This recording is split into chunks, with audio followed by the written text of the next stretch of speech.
Hey everyone, welcome back to my channel, or hi if you are new here.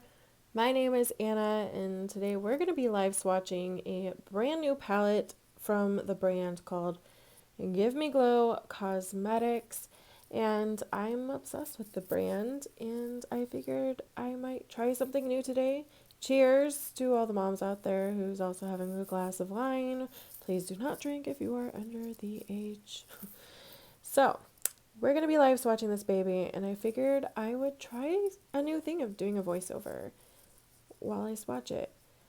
Just to kind of tell you a little bit more about the shades. So this color story is absolutely stunning. It's called Vivid Rose, and obviously there's some very bright mattes, but what I love is they've mixed them with the grungiest mauve taupey tones ever, and this color story has my heart. There are only 3 metallics in this, but honestly, I feel like that's a pretty good amount for this type of palette. This palette retails for $45. It is supposed to be my Christmas present from my husband, but of course I wanted to get this video up for you guys ASAP so you could make an informed decision if you wanted it or not. Alright, so here's the first color, and it is this beautiful baby pink. I'm not gonna lie, this is the first shade that I've ever thought felt a bit chalky from Give Me Glow Cosmetics. Not just chalky, but kind of dry. It's so pigmented though, and I don't foresee having problems.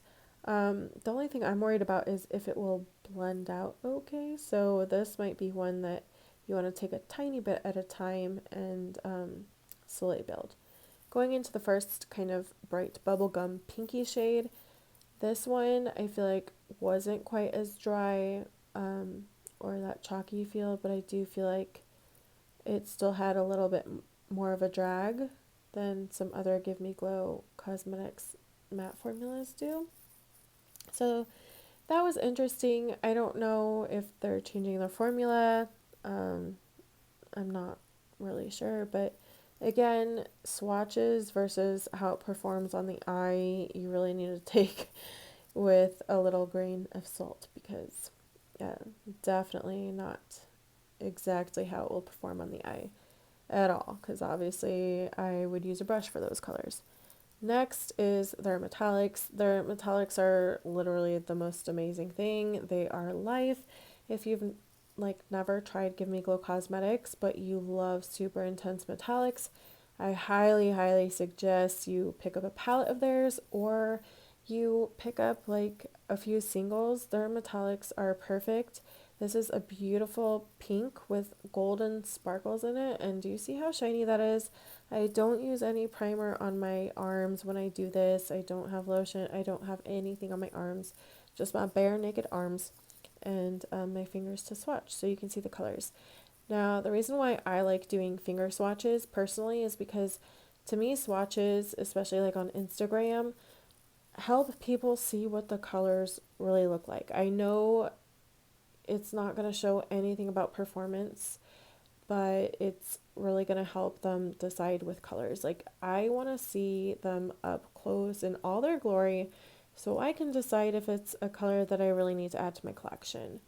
So that color I feel like swatched better than the first 2 mattes. Honestly, as you can see, it's super duper pigmented. I know I didn't really say anything about it, but I think you could tell by the swatch that it just swatched pretty darn well. And so I was pleasantly surprised. Next, we're going into this kind of eggplanty purple, and it is again another matte. And I was about to set it, and I was like, oops, I just dropped some excess fallout on my arm. So that's what that was about. But as you can see, it's so pigmented, and yes, I had to go back in and add a little bit more to make it as long as the other ones, but I mean, it didn't really need building up, truly. On my eye, that will probably be a shade I use in the crease or under the eye, my lower lash line. So just a really pretty purple matte. I feel like with purple mattes, they're also very tricky with the formulas. So this shade, I don't really know how to describe the shade, but it is a more pinky toned purple, and it has blue reflect in it. It is really beautiful, and I feel like it will really tie in either side of the palette. I feel like you could use this with the pinks because it does have more of that pinkyish, reddish undertone to it. But then, since it does still lean very purple and blue, you can definitely tie it in with the other more grungy mauve side of the palette. And so it's just a really, again, beautiful color. Again, they're metallics. I don't have anything negative to say. They just work really well. I still usually tend to use them wet. Yeah. Now we're going into, okay, I'm like basically saying like I'm really excited for all those shades because I just am.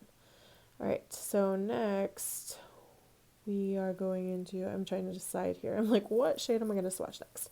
Obviously, I swatch out of order. So this one is the one that I'm like, this matte has my heart, and it's swatched perfectly, beautifully, buttery, pigmented, and look at that shade. Like, that is a stunning, like, a stunning mauve. But, of course, grungy toned mauve. I was like watching my fall palette video, and well, I wasn't watching it, but when I was editing it, I was like, I've said grungy like 5,000 times. I feel like this will probably be a repeat in this video. This one, again, has my heart. Those two colors, oh, chef's kiss. They are going to just work so well together.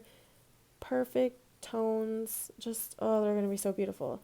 I was like, this pink one's bothering me because it's not as long as the other swatches. I probably should have made the baby pink one a little bit longer too. But yeah, those shades, oh, gorgeous. I absolutely love them. I would even be willing to do an all matte look with them. I'm like, oh, I'm so excited for this shade right here. This shade, honestly, seeing it on their website, I was like, this shade like makes the palette worth buying just for this one shade, because you can't tell me that that's not a unique shade. I honestly don't know if I could dupe that shade. I feel like the other ones I probably could, not formula wise obviously, but color wise maybe. But that shade, I think that shade I'd have to mix colors or find a different one. It's like this beautiful lilac, but it has a lot of silver reflect in it. It's just, oh my gosh, she's beautiful. This last one is one that I had the most problems with. So it wasn't gritty, which I was thankful for. I kind of hate the grittier textures when I'm swatching them.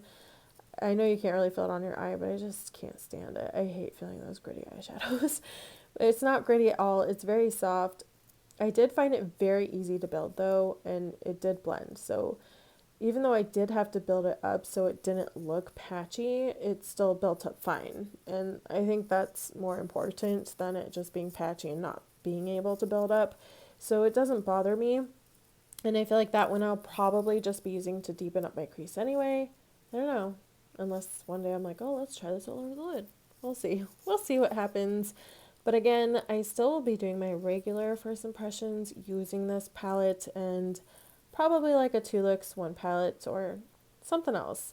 But if you're interested in seeing like photos of these swatches and not just me moving my arm around like a crazy person, then go follow me on my Instagram, which is For the Love of Glitter. And let me know if you enjoy this kind of brief overview of my first impressions. I'm going to go drink my wine. Bye-bye. Love you guys. Talk to you soon.